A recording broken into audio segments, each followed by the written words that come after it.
course of my career from high school through today about becoming a scientist. So how many of you are really thinking about becoming a scientist at some point in here? Thinking about it? Not sure? Anybody not sure? A couple not sure. Okay, so I'm going to show you a little bit of what I do today, in addition to taking a step back and showing you some of the things that I did when I was sitting in these chairs, just like you guys, all the way to where I got today, in hope that these lessons will actually help benefit you for your future. So again, I'll highlight what we did today. I'm going to show you that your careers, whatever it ends up being, whether it's in science or something else, is a journey. And then also give you a couple of lessons and resources that you guys can take with you. I uploaded those things on WOGA, so if you want copies of them, they're already there for you to access. A little bit about myself. I am a winemaking consultant and educator. So what does that mean? Is I work with wineries to help them produce wine. Literally help them make decisions from the point at which grapes are harvested all the way to when the wine goes into a retail store and gets bottled. I have been working with grapes and wine for about 18 years now, so if I do the math, I was actually in high school when I started working with grapes and wine, but I've only been employed by the industry for about 10. The other thing I do a fair amount of is educate people on really winemaking. We do a little bit of hard cider production education and also brewing and other fermentation products as well. This should show you a little bit of what I do. This is what my job looks like on good days. I get to go and visit wineries, taste wine with winemakers, and using the taste assessment, help them make decisions for what to do with the wine next. And a lot of this comes from the background of sensory science. Has anyone heard of sensory science before? You can apply this to all sorts of foods. Any food that you eat goes through some sort of rigorous sensory component. But I also use analytical science, which is a little hard to see, but we get a lot of analytical reports from chemistry and microbiology labs, and then I read those reports and help the winemaker decide what to do next with their product.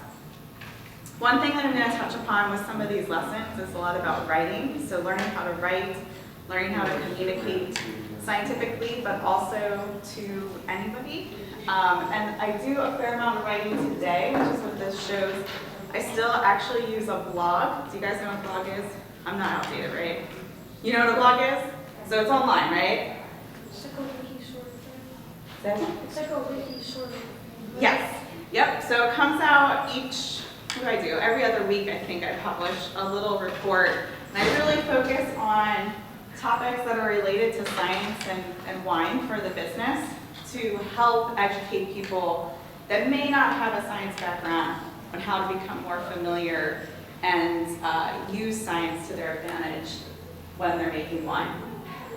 Let's take a step back. Let's see where I started. So these are actually the two oldest pictures I could find of me doing something science related. When I was going into 9th grade here, I was really bad at math. I hated math. Anybody hate math? All right. It's okay. You can hate math. It's all right. It's really bad at math. I liked reading. I liked writing. I was very creative. I liked being on stage. Anyone in drama club or doing musicals? Sing? Okay, a couple people. I was really into photography, drawing. Do we have any art students? A couple? Cool. I knew absolutely nothing about science. My idea of science was either going to become a doctor or going to become a vet, right? Those were the only two things that science led to. And then in 9th grade, I got exposed to agricultural sciences. And that was really my first introduction into what science looked like beyond being a vet and beyond being a doctor. This picture here is actually the first public speaking competition that I participated in with FFA. That was for Creed. That was in 9th grade. And public speaking was a really obvious fit for me. I liked being on stage, I liked talking in front of people, and so public speaking became something I really very much enjoyed. Did that all the way through my junior year until I lost, and then moved on to Agri-Science Fair and FFA, and also the Intel ISEP Science Fair. Have you guys heard of the Science Fair? A little bit? Anybody in the Science Fair? You are. I did it last year. Nice. Congratulations. So I eventually transitioned into that. This is a picture of the National FFA competition. Anybody in FFA? Couple people. Cool. I actually ended up getting to nationals not for public speaking, but for science fair. So this was really kind of, I highlighted this photo because that was really my transition into taking science pretty seriously from a career perspective and making it a part of what I would become professionally. And this is really where my first lesson for you guys kind of begins. High school was really the first time in my life where I started looking into something and taking it pretty seriously, maybe too seriously in high school, to learn something new. My something new actually happened to be grapes. It was kind of random. For our agricultural science class, we had to read the Penn State Ag magazine. Some of you may have seen this. And one of the articles in there was about this grapevine insect called phylloxera. I'm going to show you some pictures of it in just a moment. But for some reason, I thought that was really interesting because the phylloxera insect causes these little tumors to grow on a plant. Now, if it would have been tumors growing on a person, I would have been completely grossed out by that. But because it was in a plant, I thought it was really cool. And for some reason, that allowed me to have an interest that I read one article, and then I read another article, and then I read a book, and then I read another book. And I kept going down the line to learn something. At that point in 9th grade, I had no idea that my career was going to unfold into being involved in the grape and wine industry. It was just interesting to me. And so taking on something and learning something new was fun. These are some pictures from high school. So this is, does anyone know where this is? Is that the fireworks? It was right out here, right outside these doors. So this was our miniature grape vineyard that we planted. This was a photo of me by the time I was a senior. We planted it in between my, I think, 10th and 11th grade year. And I think that's the right timing because by the time I graduated, we hadn't gotten a single grape to grow on the grapevine because it takes at least 3 years before you can get grapes, harvest them. So I left for college before I even saw grapes really produce on those grapevines. And through that time, those came from this person over here, just not a great picture of him, but Mark Chen, who was one of my mentors who at the time had just been hired by Penn State to help the Pennsylvania grape growing industry grow better grapes. And he really was the one that took me around the state, taught me how to manage grapevines, how the industry worked, and gave me a lot of reading information while I was going through my high school years. The picture here in the middle is a picture of me at Governor's School. I don't know if we still have Governor's School, do they? Came back last year. Okay. So Governor's School is this intense, I think it's about 5 to 6 week program over the summer that usually takes place at a university. And so I got admitted into the one for agricultural sciences and serendipitously happened to get an independent study project that was associated with phylloxera. So I just told you phylloxera is what initially got me interested in wine grapes, and then that year they offered this project, and I was apparently the only student who wanted to take on this project, and so I got selected to do this as part of my Governor's School requirement. Why did that guy care about you? He's an extension agent out of Lancaster County. You're the little sniveling 10th grader. Why would he haul you around the state and spend time with you? Mark's nice. I don't know. How many other people was he doing it for? No one. It was because I kept asking him questions.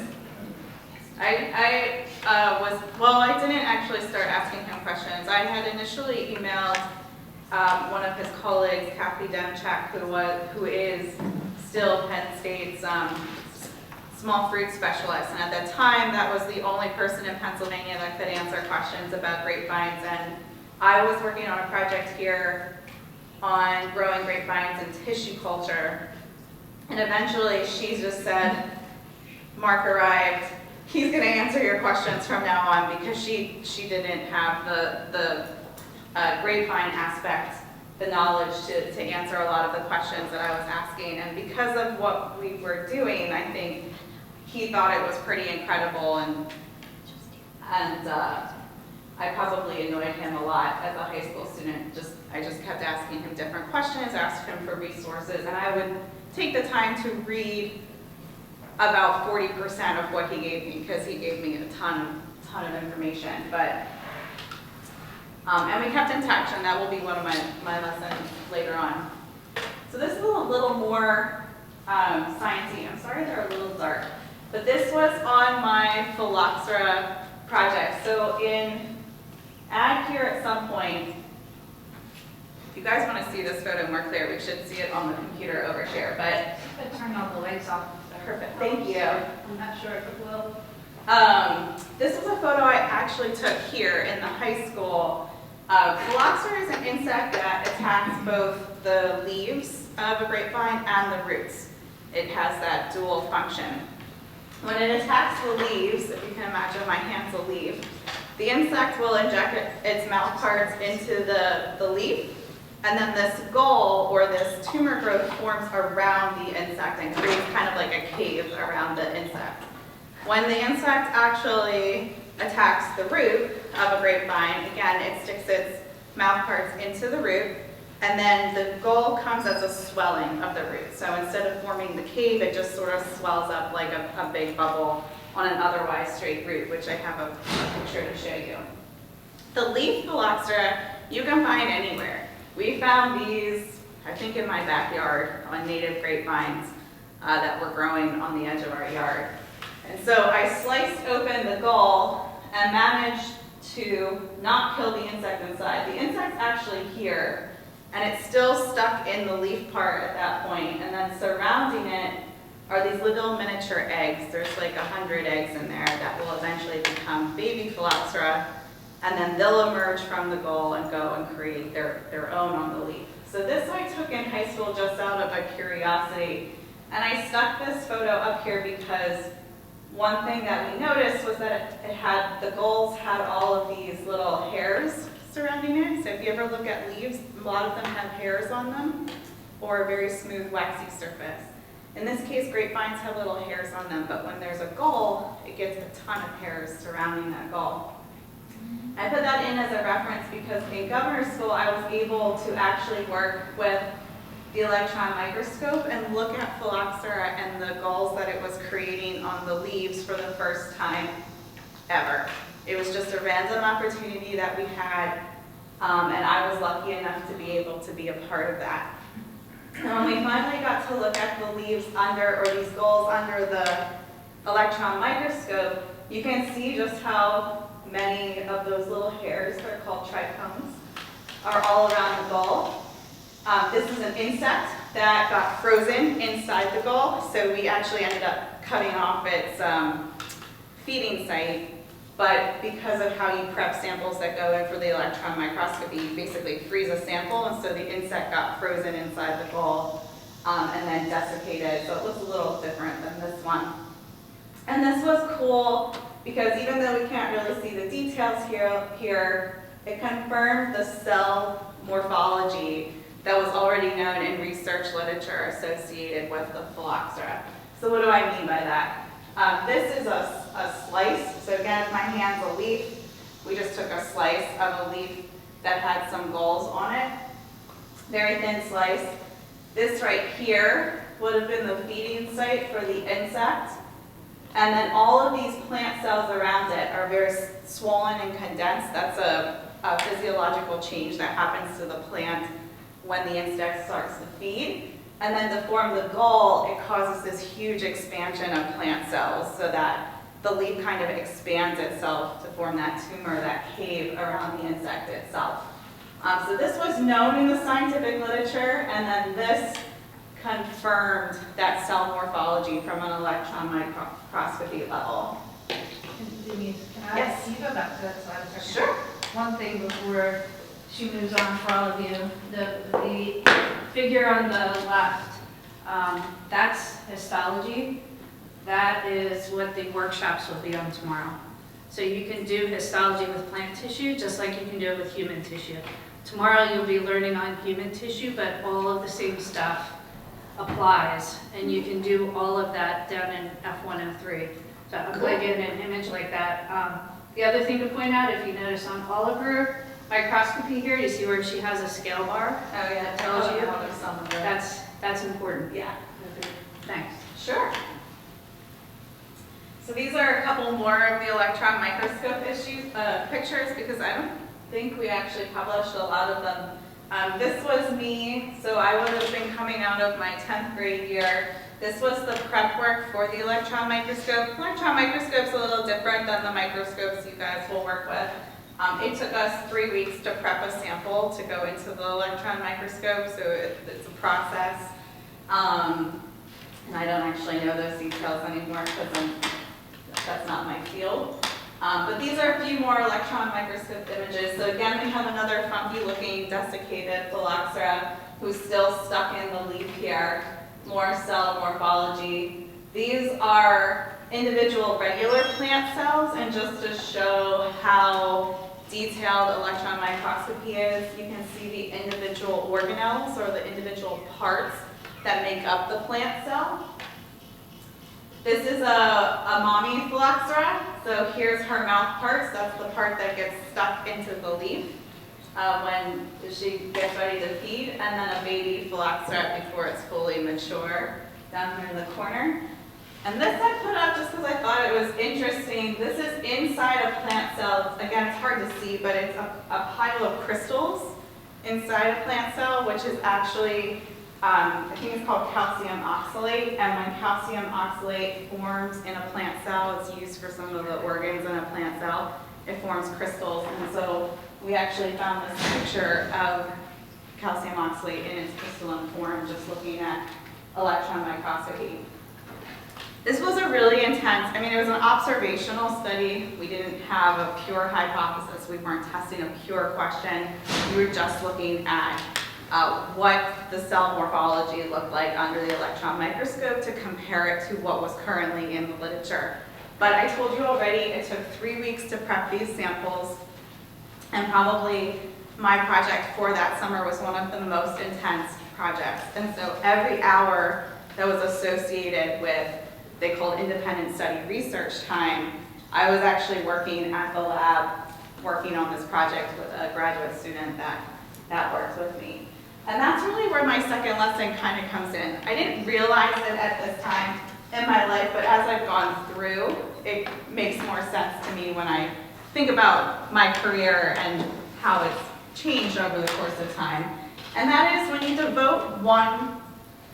devote a portion of your life to one thing, whether it be your career that you're working on.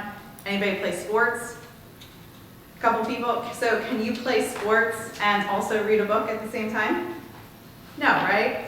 So when you devote your time to one portion of your life, then something else usually has to give. And this was kind of the first time I really realized that was happening for me, because while I was working at the lab, everybody else that I was friends with at that time was out having a really good time. They were going to movies, hanging out with each other, playing volleyball in the volleyball courts.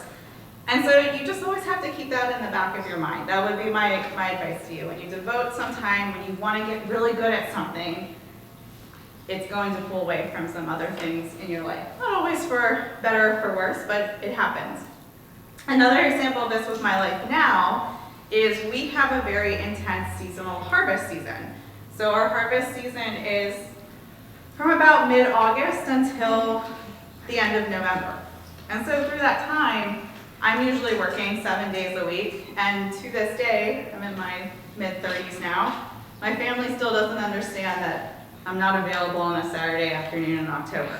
So these sorts of things will happen, especially in science, because typically when you're running scientific experiments, there'll be very time-intense pockets for when you're doing research, and that's your focus at the time. Moving on through the course of time, I did a couple of other research projects here and eventually ended up going into the Intel Science Fair, Intel ISF Science Fair.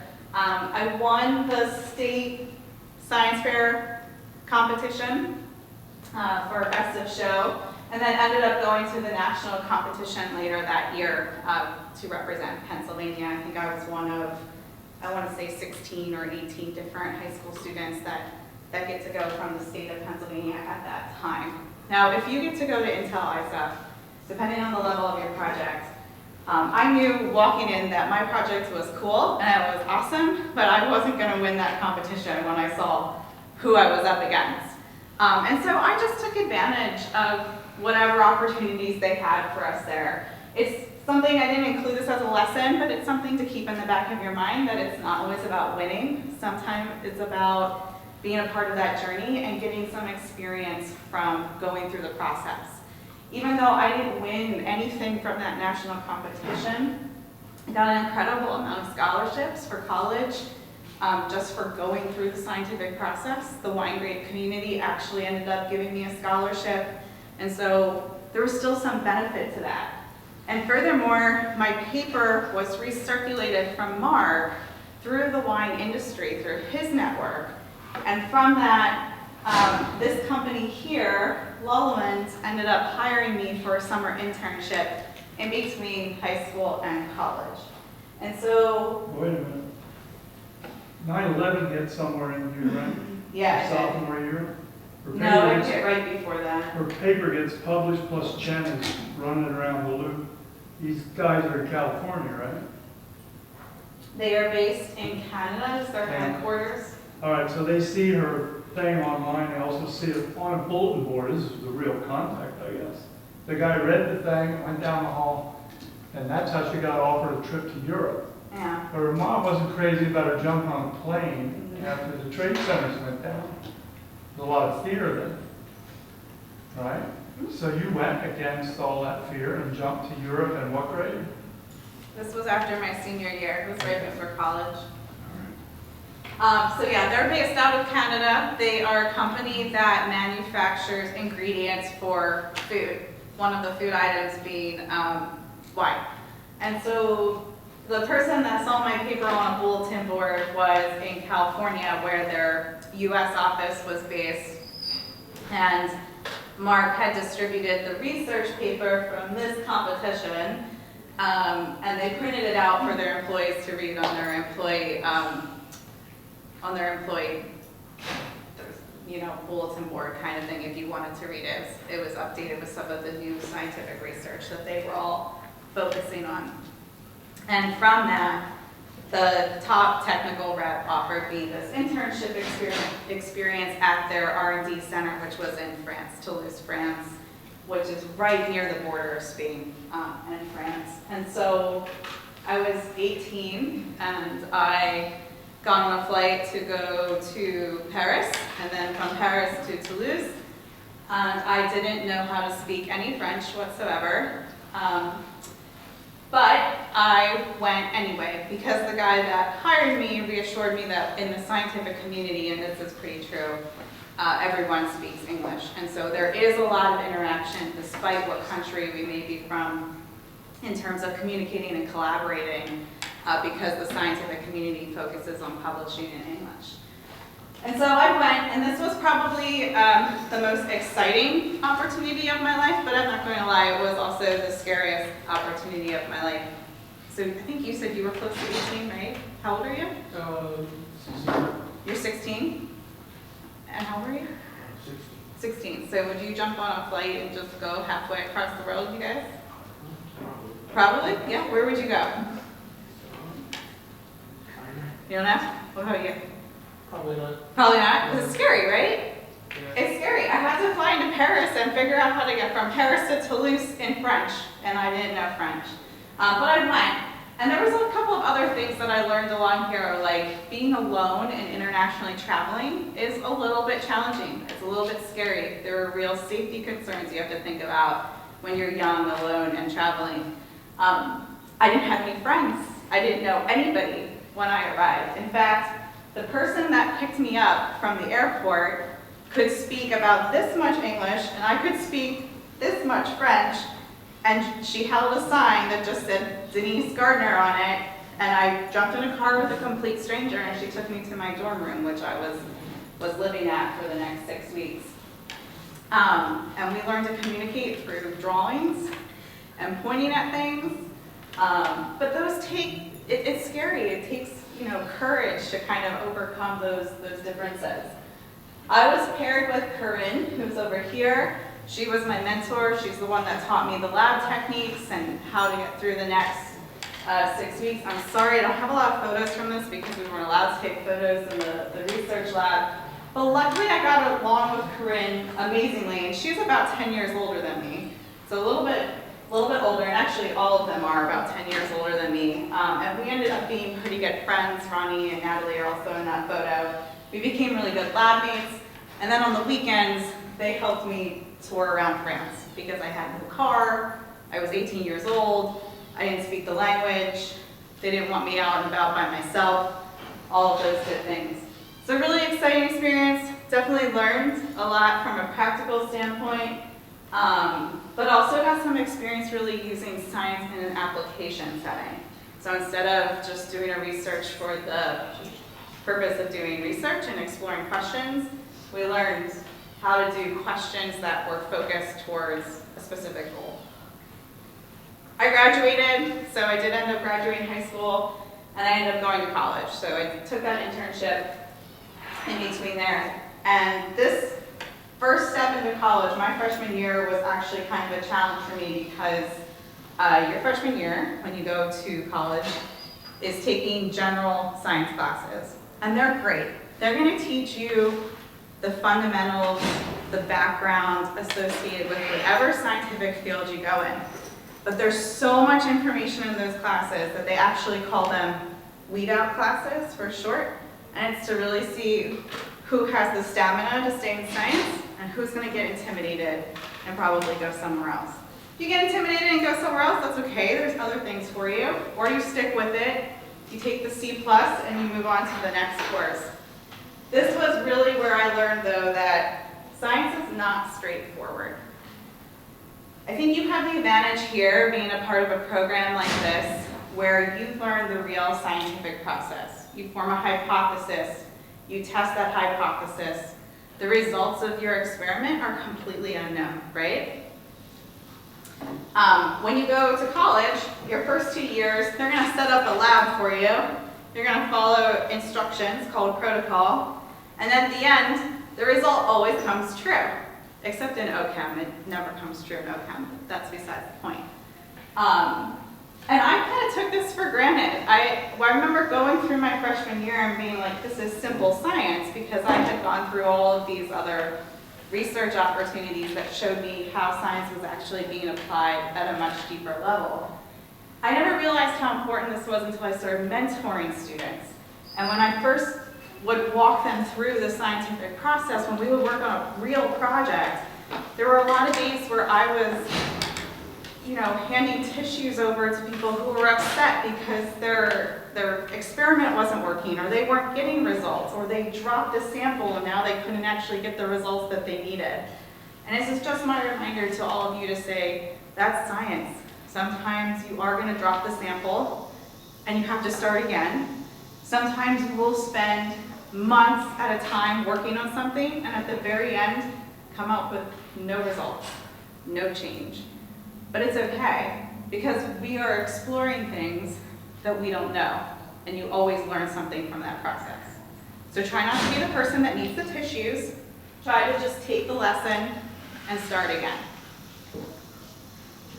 I actually, in college, very quickly got to work with another graduate student, Taryn, who's in this picture.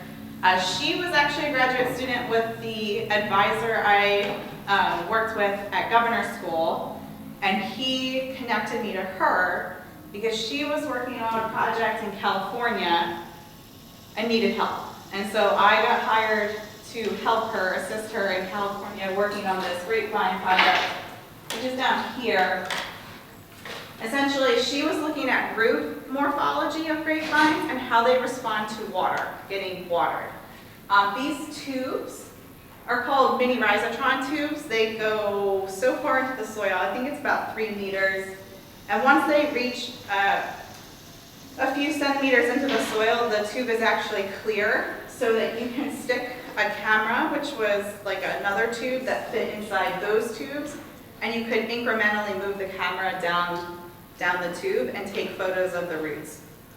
And so twice a week, we would go out, take root photos, and then the next day we would take all of these are canopy measurements, so these are measurements affiliated with what's going on in the leaf layer of the plant. We did 2 days of that, and then I would do 5 days of analyzing the root images, which I'm going to show you on the next slide. Luckily, Taryn was cool enough. She connected me with, since we were in California, connected me with the U.S. phylloxera expert, and he assisted us to design another phylloxera project, which is what these 3 pictures are, that would act as my scientific research project for credit for working with her over the summer. So it counted as academic credit for me. This was harvesting phylloxera out of the soil and collecting those samples. This was looking at a bunch of different roots that had been infested with phylloxera and cutting them open and doing different observations and tests with those roots. This was initially setting up the experiment, so we had to tag roots individually.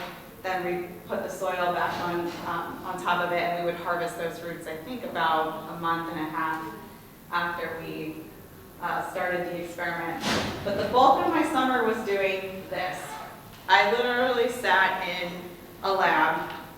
This is a lab with people doing cool things all the time at a computer from 8 in the morning until 6 o'clock at night, going through thousands of root images, looking at, these are the root images up here, the 2 examples. They look really interesting, right? So I would go through each one of these images. This was the week before, and then this was the current week that we were analyzing.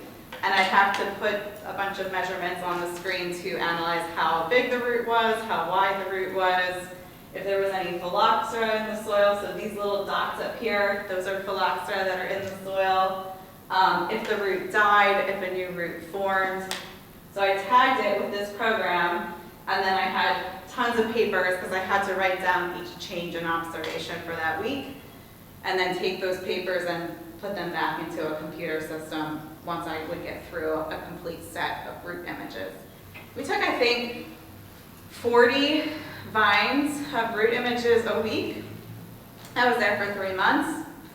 So let's just say 15 weeks, 15 times 40. I told you I'm bad at math, but that's how many vines we looked at overall. And then each vine had 32 images in them per file. So thousands and thousands of images.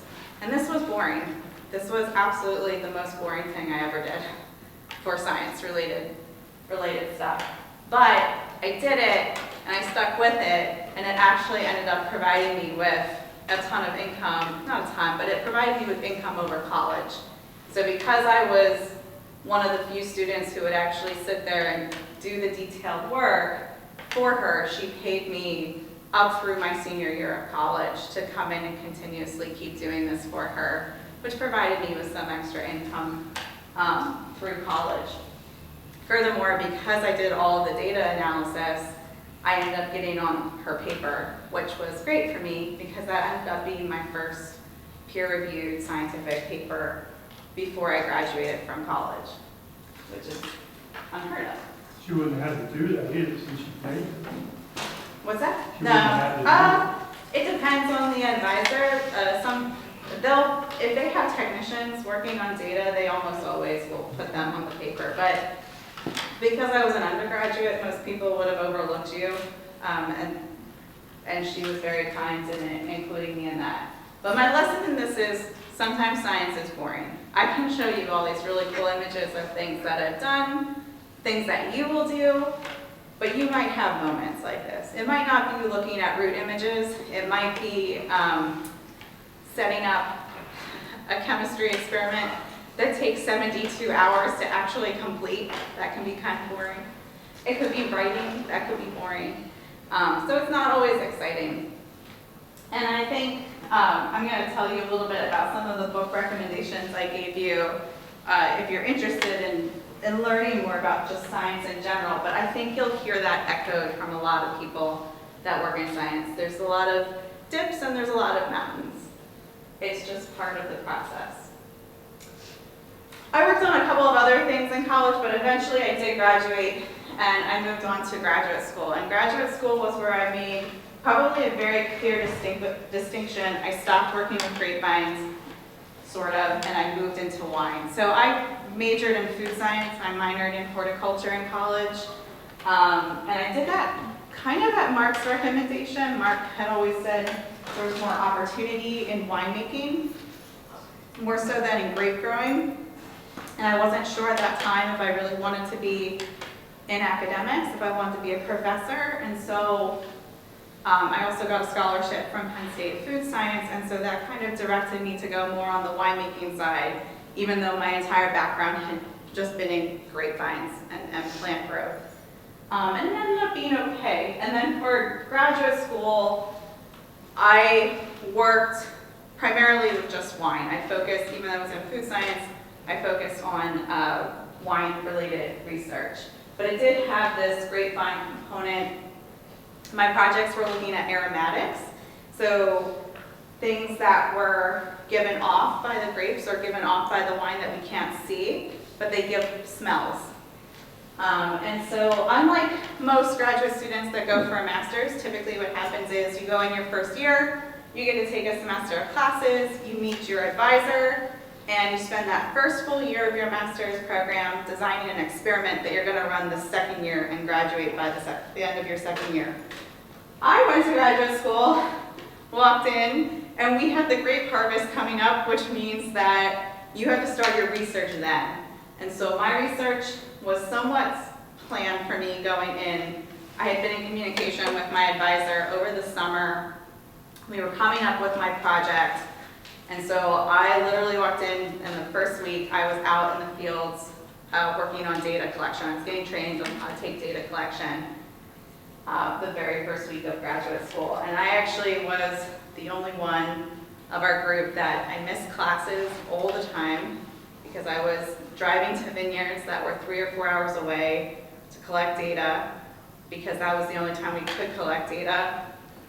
And I still had to maintain my coursework and design my experiment before Christmas break, before winter break. And so I had a very time-intensive, research-heavy master's program. This was another reiteration of that second point I made, which is sometimes when you're devoted to one portion of your life, you can't give attention to other things. I obviously couldn't be in class and be taking data at the same time, but I learned a lot. These were the field studies. We started those at 4 a.m. because we had to be done by noon. And then afterwards, we would take the grapes back. We had different samples at the end of harvest. Took the grapes back and processed them. That was my first real exposure to commercial processing. This was another science is boring component where because my advisor was very focused on minimizing the influence of flavors that come from green stems, we had to pick every green stem out of every single grape. You guys eat blueberries, right? You know blueberries have those little stems in them, right?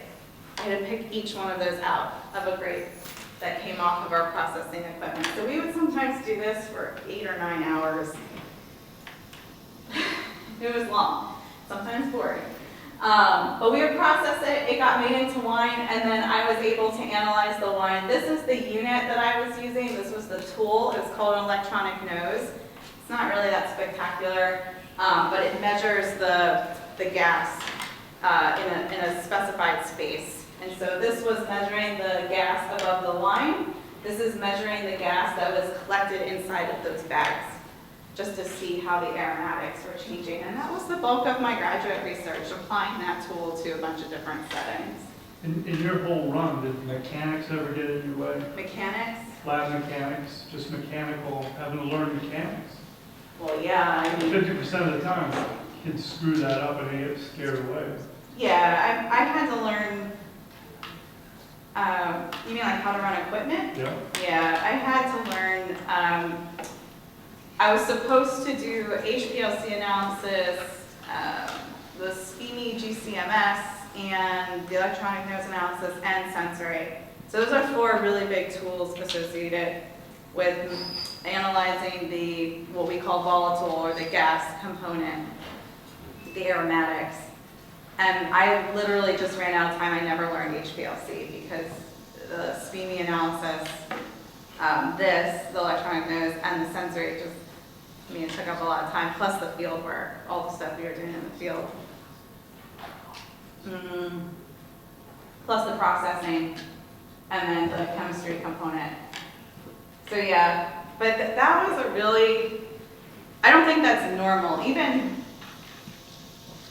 I'm trying to think of the master's students that I've mentored since, I don't think they had as many tools they had to learn. So it was a little abnormal because I was crossing over into a wine component. The one thing I did take away from graduate school that I did not appreciate in the moment is no one goes into graduate school a good scientific writer. So I'm sure you guys are great writers right now for whatever grade that you're going into. But scientific writing is not only very specific in how we write it, there's different forms and how it can be produced. And there's never a class that just teaches you how to be a good scientific writer. So how do you think you become a good scientific writer? You guys have a guess? Experience. Practice. My graduate manuscript went through 57 revisions before my advisor and finally okayed it to go to the publisher for its first review. That's not even the final review, that's just the first review. I only know there was 57 revisions because around revision 32, I started putting the number as I saved the file on my computer because I was so annoyed at having to do so many revisions. And now, when I look back at this manuscript, I completely cringe reading it because it's terrible. It's probably the worst paper I ever wrote. But that is what makes you better. Seeing all the red ink, learning where words go, because again, it's very different than compared to reading an article online. Learning the language, getting reviewed by other scientists who are going to tell you your sentence doesn't make sense. And then also learning your advisor's style, because each advisor has a different style. Sometimes the journal has a specific style they want you to follow. I gave you guys a link to one of my open publications through the Journal of Extension, and they have a very different style of scientific writing compared to any other journal I ever wrote for before.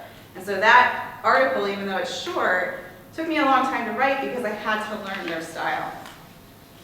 But keep this in the back of your mind. It's not personal against you, it's how you learn. Again, it's not failure per se, it's learning, sticking through it, learning what you did wrong, not reiterating it, or reiterating that same mistake 20,000 times in this case, and finally getting it to a point where it's okay. The other thing that can help you learn how to write scientific papers is read scientific papers. If you ever get the opportunity to edit a scientific paper, edit the scientific paper, because that teaches you how to get better. You get the experience of seeing other people and their writing. Also, the other thing about graduate school, and I've seen this a lot with students that I mentor now, and so I think this is a really important part. After you leave college, how many of you plan to go to college? All of you? Does anyone plan not to go to college? It's okay if you don't. Okay. The one thing I've noticed is the first year after college ends up being the most difficult for people. My first year in graduate school was a really, really difficult year. When I mentor students now, I see that same pattern, whether they go directly into industry coming out of college or whether they go to graduate school. And then if they do go to graduate school, a lot of them come out of graduate school, and that first year after graduate school is also very difficult. And I have a lot of theories as to why this happens. I think it's kind of the process of leaving all your friends, leaving this, regular lifestyle that you've become accustomed to, leaving the familiar, now going into the great unknown, but also because work can be a little mundane. It can be a little boring, even when you're working with science. You lose the aspect of academics where you are learning something, you complete it, and you move on to the next thing. When you start applying science to your career, to your work, it's a little bit different. You don't get the accolades for completing something. They just give you the next experiment to complete. And so what I did for you guys, if you look on WOVA and get your papers that I uploaded for you, I actually gave you a list of books that I've been recommending to students who are about your age or a little bit older. And that first section there really focuses on what to do that first year after college. How to make your scientific exploration into something that's going to serve you for the next 30, 40 years of your life. So those first books are there for you to read at any time. Get a head start now. Use it in 10 years. A great example of this, though, is even after I left graduate school, my first job was working for a company in California called Finquery, eventually changed to Anartis Finquery. I was hired to be their sensory scientist. So along the way, I had learned sensory science, and I applied it to wine. And this is kind of what it looks like. I would set up panels, what's called a panel, for people to come in. They would taste the wines.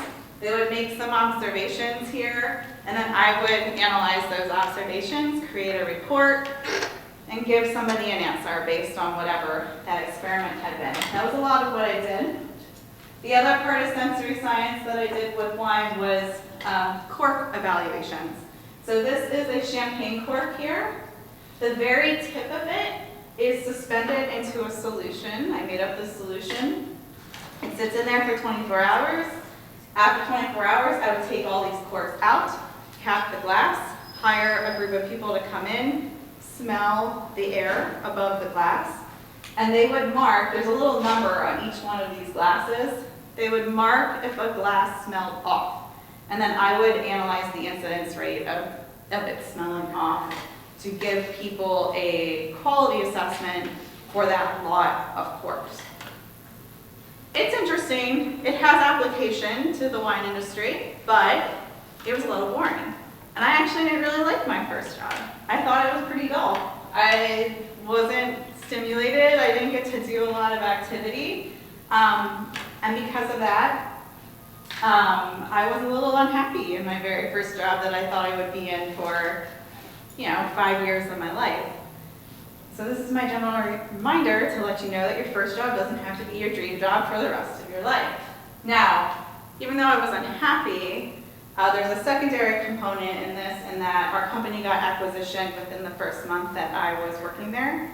And so we also went through a series of layoffs every 6 months. And so we never knew if we were going to be laid off, which is a little stressful for a recent graduate student going into the industry, into the world and starting their career.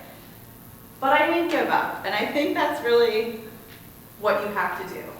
Don't give up. You have to continue to reinvest in yourself. So even though I was unhappy with my job, I wrote 2 publications during that time. I would go home at night and work on my publications because I thought that would help boost my resume. Remember to always update your resume. Every January, I sit down and have resume updating day. Sounds kind of silly, but you can start now. You can start your resume now. I used my high school and my college experiences for my resume for years until I had enough that I had 10 pages, and so I had to cut it back down to the most applicable stuff I was working on. What else did I do? I applied to jobs during this time because I wasn't sure if I was going to have my job after a few months. I applied to 54 jobs that summer, or I'm sorry, those 2 years. 54. I thought I was really, really cool and qualified. I applied to 54 jobs. I had 3 phone interviews that summer, and I had 1 on site. I keep saying that summer. Those 2 years, I had 1 on site.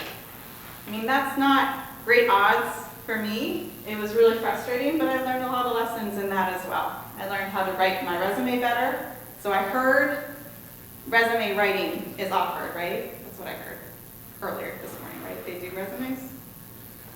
And take advantage of that because it helps. It helps get you in the door. That one job I took was back in Pennsylvania. It was for Penn State. I became their extension enologist, so I became Mark, my mentor's colleague. He worked with grapevines, I worked with wine. And this really just included going around the state and talking to wineries, educating them on science, on the research that was coming out nationally and then also regionally, and how they could apply that to their production. That was a big part of what I did. The other big part was having an applied research program, which I'm going to show you a couple of pictures in a second. But this lesson has been huge for me since I started at Penn State. And that is learning how to communicate science to a group of people who are not scientists.